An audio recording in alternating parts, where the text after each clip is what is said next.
محبوب بیت اللہ کے سامنے نماز پڑھ رہے تھے، سجدے کی حالت میں تھے، وہ ظالم آئے، اونٹنیوں کی بچہ دانیاں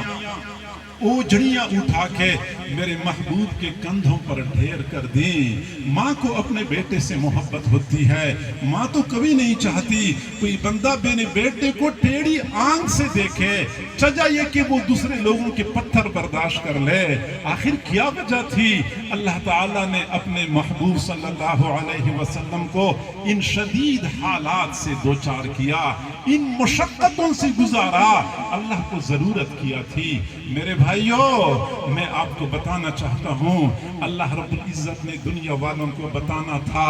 کہ میرے محبوب کا مقام اور مرتبہ بہت بلند ہے، بہت بلند ہے، تم اس کا تصور ہی نہیں کر سکتے، لیکن میرے دین کی قدر و قیمت کچھ اور ہے۔ میرے محبوب کو ساحر شاعر کہا گیا اسی دین کی وجہ سے، آپ کو پتھر مارے گئے اسی دین کی وجہ سے، آپ کے دندان مبارک شہید کیے گئے اسی دین کی وجہ سے، آپ کے مبارک کندھوں کے اوپر اونٹنیوں کی اوجھڑیاں بچہ دانیاں ڈال دی گئیں، اسی دین کی وجہ سے ڈالی گئی تھی۔ جب تک آپ نے اس دین کی بات نہیں کی تھی، تب تک تو آپ پوری دنیا